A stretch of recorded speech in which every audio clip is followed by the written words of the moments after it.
So it used to be the case that you would never take something like this, a wireless gaming headset, seriously for sound quality. And I don't just mean sound quality for gaming, I mean sound quality, period. And it wasn't really that long ago where it would be generally good advice to recommend to somebody, don't waste your time, with these gaming headsets. They're cheap and feature laden and they always sound terrible. Go with a passive proper headphone, a real headphone instead, and a standalone separate microphone. That used to be good advice. These days, kind of don't think it is. And in today's video, that's what I'm going to talk about. So let's get going. All right, so the question here is obviously, are gaming headsets better than the wired, passive, closed back alternatives these days? And my answer to this is kind of yeah. This is, by the way, the Cloud 3 Wireless S, if anybody's wondering. But I've just sort of noticed this issue in various different headphone-related communities that people don't talk about these products the way they talk about, something like this. And that's a shame. We really should be taking the sound quality that we get from these products seriously, even if we have no interest in gaming whatsoever. And certainly when we're talking about value and the tangible benefits to actually using, things that go on your head and make sound, these types of things should probably be considered much more than they are. Nothing about this looks and feels like it's an audiophile product, right? Like there's nothing about this that makes you go, ooh, yeah, that's a special sound.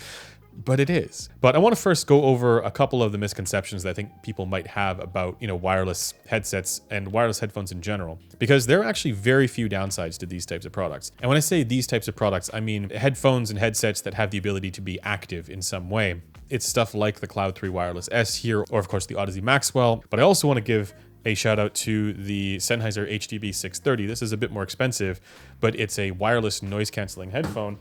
And they bundle it with this. This is the BTD 700, which also makes it so it's low latency on whatever computer you plug it into. So the obvious benefits to products like these is that they're wireless, and they're wireless usually with really good range. And with the gaming products that use the 2.4 gigahertz dongle, they're low latency. And also with what the Sennheiser HDB 630 has done, it's also low latency. So the fact that it's wireless doesn't require the downside of there being a sync issue if you're watching a movie or playing a game. That's kind of why these products exist. They're meant to be low latency. But one of the other common conceptions to do with wireless headphones is that they sound worse because they're wireless. And that's just not true. It's certainly not true anymore. And in fact, it's because they're wireless that gives them all the potential in the world to sound very good. So first of all, when we're talking about these 2.4 gigahertz based products, that is a lot more bandwidth capability than the typical Bluetooth headphones.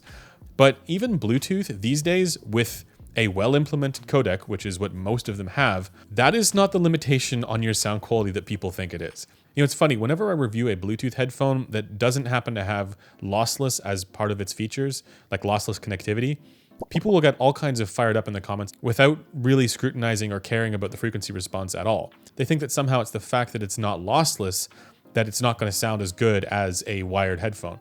The reality is it doesn't sound as good because it's tuned like ass. That's why. Like, you can be confident that any of those wireless headphones that you've heard that don't happen to have lossless on them, if they're using a modern, competently implemented codec for the Bluetooth, if they sound bad, it's because the frequency response is bad. It's not because it's not lossless. But that's maybe a separate point. The main thing is that these products, these wireless headphones and headsets, are active. And that means they have the ability to have digital signal processing in them. DSP, EQ. Now, normally, when we're dealing with wired passive audiophile headphones, those of us who know are doing all kinds of EQ to customize the sound to exactly how we want it to be. With these things, they've done that, right? That's how we should be thinking about this. It's kind of like taking the handcuffs off and basically saying, okay, we can make this be however we want it to be. And then it's up to the manufacturers to figure out what good actually is. And this is where I have to give a shout out once again to the Audeze Maxwell for what is, at least in my opinion, setting a trend for good sound quality in wireless products. Maybe I'm wrong about this, but in my mind, that was sort of like a watershed headset. Because before that, I remember gaming headsets were all terrible. Like, they all used to sound awful. And that recommendation of buy yourself a proper pair of headphones and a separate microphone was the right thing to do. But again, these days, these are so competent. They are so well tuned. You get all the benefits of wireless low latency. And in some cases, you get noise canceling. It kind of doesn't make sense to recommend passive wired closed-back headphones most of the time. So for anybody who's still confused about this, let me be very clear. The 2.4 gigahertz dongle-based products And even some of the modern Bluetooth products don't have meaningful downsides for the fact that they're wireless compared to the wired alternatives. You have all the potential in the world to make the sound how you want it to be, to basically tune it actively, not passively.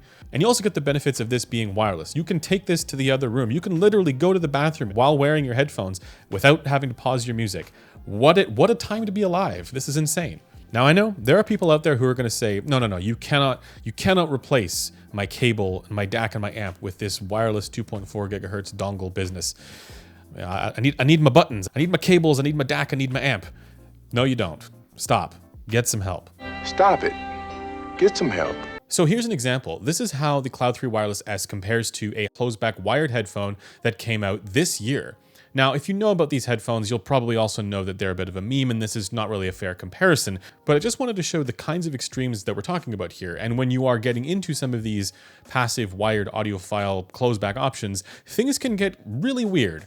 So then, of course, you're wondering, well, what if you compare it to the good headphones? And this is where things get interesting. So I want to go through some of the graphs here now. So this is the HyperX Cloud 3 Wireless S compared to some good passive wired alternatives. And you can see that it's all fairly close. This is how it compares to the FiiO FT1. So this is not the Pro version. The FT1 is the closeback. And you can see there's a bit of a dip in the ear gain here for the Cloud 3 Wireless S, but it's not really all that much. And you also get a little bit of a dip feature there on the FT1. And overall, these are both very competent, well-tuned, great-sounding headphones. And if you compare them side by side, they both sound very good. And I'm not going to say that everybody's going to prefer the Cloud 3 Wireless S over the FiiO FT1, but they're around the same price. The sound quality is similarly good, similarly competent.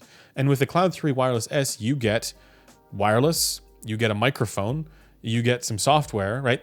So forget the ultra high-end expensive esoteric tunings for most closebacks. Like even if you look at the competent ones, the ones that we would genuinely say are the ones to shoot for, the Cloud 3 Wireless S is at least competitive with that for its sound quality. And then you get all these other benefits. Let's go up to the sound quality that you get from the Audeze Maxwell. This is around $300, and the closest decent comparison point is something like the Meze 99 Classics V2, which is a headphone that I actually genuinely use all the time, and there are reasons for that. But the Maxwell, for its sound quality, is just better. Obviously, there's a subjective component to all of this. I'm not going to say everybody's going to prefer the Audeze Maxwell, but when we're talking strictly sound quality, at the very least, it would be foolish to say that the Maxwell isn't competitive with the 99 Classics V2, and I would even say that it sounds better. I would also say it sounds better than the FT1. It's pretty heavy, that's the downside, but the sound quality is there. And then if you go up to $500, you have the HDB 630, which also has noise canceling. And yes, this is a Bluetooth-based headphone, but remember they give you the dongle as well.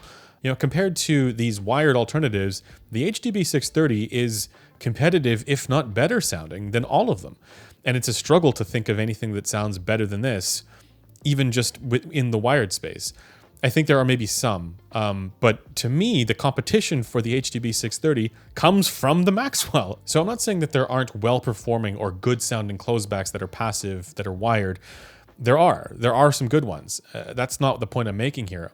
The point I'm making is that we shouldn't be disqualifying of these wireless products just because of the fact that they're wireless. And in a way, it's like if a wireless product comes out that isn't well-tuned, that's so much worse because you had the ability to cheat. You had the ability to use EQ and you messed it up. But really the way I see it is manufacturers are understanding what good is now way better than ever before. And the wireless products are demonstrating that. Like they're showing us when the handcuffs of passive tuning is removed, this is what they can do. And it's awesome. And at least when it comes to sound quality, we should be thinking of these things in the same way that we do for passive wired audiophile headphones. You have EQ done for you in these wireless devices now, and it's so much better now than it ever has been before. Now, with that said, there are still reasons to consider passive closed-back wired headphones. Things like comfort and passive attenuation, so the isolation from the world around you. Like the Meze 99 Classics V2 here does this better than any gaming headset that I've personally come across. Maybe there's one out there, I just haven't found it. And I'm finding at least that many of these wireless products still maybe have a little bit of ways to go when it comes to their mechanical design. So those are the reasons why I think it still makes sense to go with passive wired closed-back headphones. Because again, there are still some good ones that are out there. It's just that where we're seeing the innovation take place is in wireless. And I actually don't think that should be surprising. So what's the takeaway here? Number one is that we should take the sound quality that we get from gaming headsets more seriously. And it's no longer the case that they just sound like crap and you're better off going with a passive wired headphone and a separate microphone. There are reasons to do that, but the sound quality has caught up. And number two, this is really where most of the innovation is taking place. That's allowing them to tune these devices in ways that passive headphones would have some sort of limitation, or they'd be limited by the design choices that they may have had. Anyways, that's all I have to say on this topic for today. As always, these videos are made possible by headphones.com. So if you value the kinds of stuff that we do here on this channel and you want to support us, consider checking out headphones.com the next time you're in the market for a new headphone or related audio equipment.